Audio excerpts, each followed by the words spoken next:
Hello everyone. We want to welcome today to our office here at You've Got Made Mrs. Susan Mandel Giblin. She's Executive Director at the Loudoun Volunteer Caregivers. Susan, welcome. We are so honored to have you today here.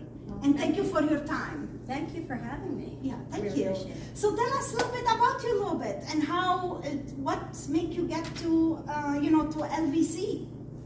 Well, it was a winding road.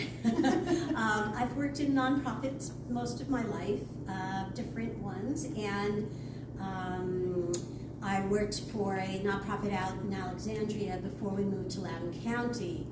When my kids, and then I got married and I had kids, when I was ready to go back to work full time, I said, and I'm very fortunate I can, choose to work for a nonprofit. I said, I want to work for a nonprofit. So I looked around. There was an opening at Loudoun Volunteer Caregivers, and I looked, I really did not know what LVC did, but I looked them up and I saw that they help elderly and disabled adults, and I said, I think that's something I really want to do. So I applied, and I was also an EMT for the county at the time, so the executive director said, well, you sound great. So, and I've been with LVC now for 13 years. I've been the executive director for 11 of those 13 years. Wow, that's awesome. Tell us a little bit about LVC. What do you do, guys? So we are in our 27th year. We help elderly and disabled adults who live in Loudoun County to remain living independently in their own homes. So we provide the services necessary for them to remain living in their own homes. And our volunteers, and all of our services are provided for free. So we use volunteers to do all of our appointments. And we provide transportation, both medical and non-medical. We do a lot of rides to dialysis and chemo and radiation. We help people to stay in their own homes, so we do home maintenance and repairs. Oh. We do food deliveries from food pantries to low-income individuals and families who need food. We deliver twice a month from Loudoun Hunger Relief and from the Dulles South Food Pantry. So we're pretty much delivering to the whole county. We have a money management program for mostly mentally disabled and mentally challenged adults. And we have a student caregiver program for kids in middle and high school. We do shopping. We do respite care and visiting. And especially during the pandemic, we added friendly calls because we found a lot of our seniors, most of them are shut-ins. They don't drive, so they don't get out. Especially during the pandemic, we found that they were getting anxious, depressed by being, from being isolated. Yeah. So we started doing friendly calls, and we've done about 4,500 calls now in the last 2 years, and we continue to do that. Yeah, it might be that one. It was very difficult to work also when COVID situation was for you guys, because you can't be in connection with them. So what we did during the pandemic was we limited because we always have people wanting to come into the program, but we limited, because we had limited volunteers. A lot of our volunteers who are older stopped driving during the pandemic. So we took in only people who for medical rides, who needed cancer treatments or dialysis, or very urgent. Okay, but all like routine, we put them off. Now we're bringing in everybody again, but for the 2 years, we just focused on dialysis and cancer treatments. Oh wow, this is amazing. So what is the requirement? Can you share with us what is the requirement to be a part of this program?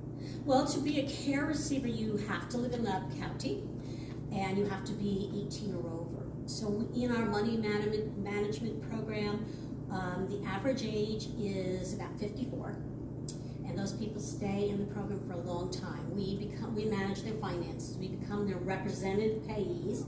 We work with Social Security, and so we set up a budget for them. We make sure all their rent and their insurance and their food, everything gets paid.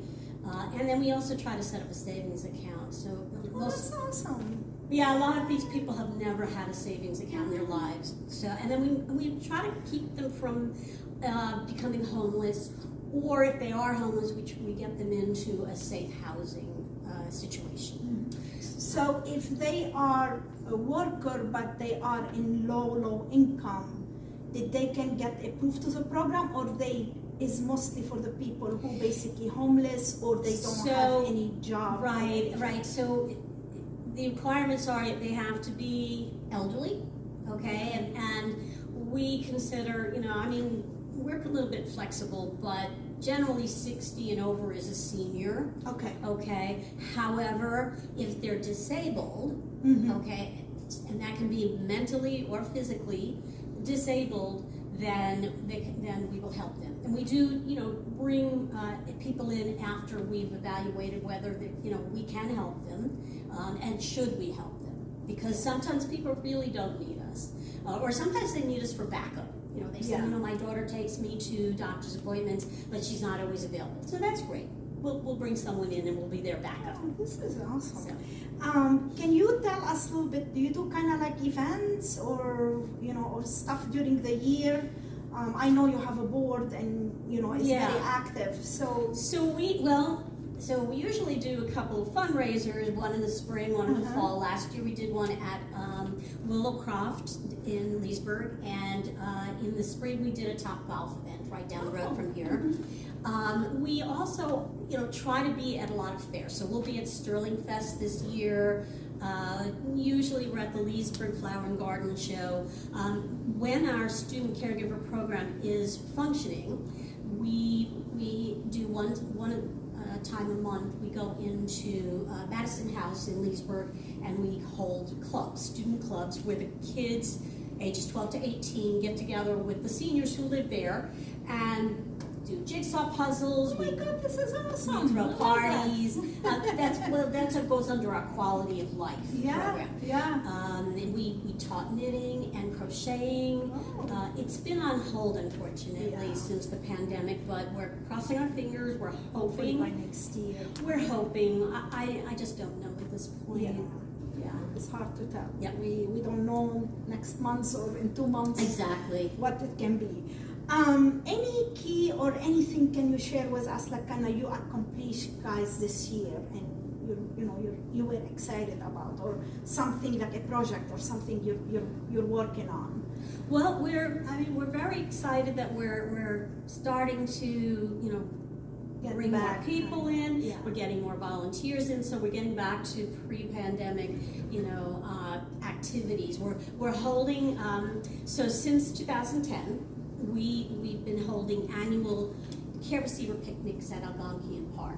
And for the last years we could not do that. This year we are doing it again. It's in September and we're very excited.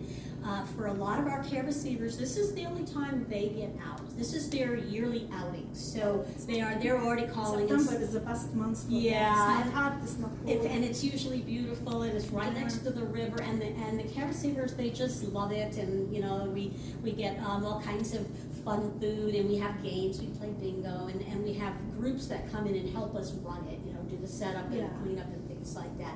So that's going on. We've been on hold for a project that we're really hoping to launch very soon, which is our wheelchair-assisted transportation program. We did a capital fundraising project about 4 or 5 years ago, so we have the money in the bank to buy a specialized van.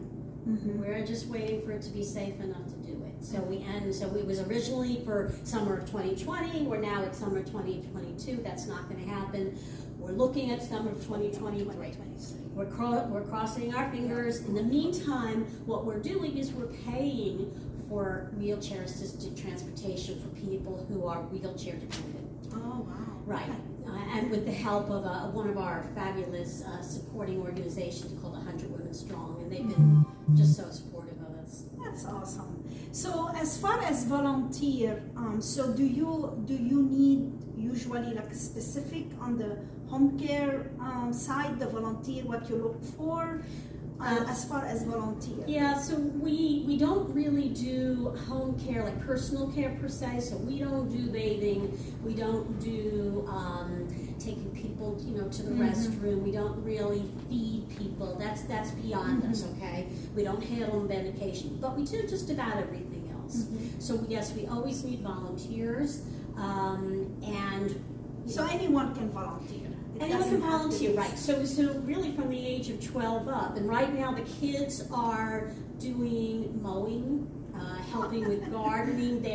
If they drive, they're delivering food from the food pantries. We have food deliveries every single week, so we always need some help, and especially during the summer, it's very hard to fill the requests because people go on vacation or they're home with their kids. So we have a lot of kids who are from school saying, "How can I help?" Which is wonderful. And we also need people just to continue making those friendly calls.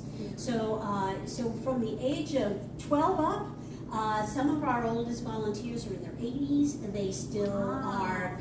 Sometimes it's just getting together and walking with somebody. Sometimes it's making those calls. We always need people to drive, though. That's our biggest need. We need people in our money management program. We're expanding that, so we always need people there. And we're looking towards the future to keep expanding. Yeah, great work, Susan.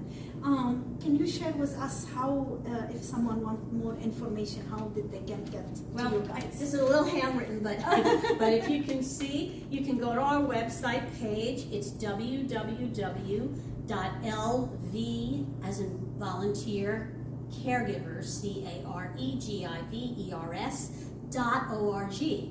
Our phone number is 703-779-8617, and then you can just leave a message, or you can ask specifically for me, or if you're interested in volunteering, that would be Christy. And Christy's email address is going to be it's going to be KWOLF as in Frank E @lvcaregivers.org. So that's how you reach us, and I hope that you will.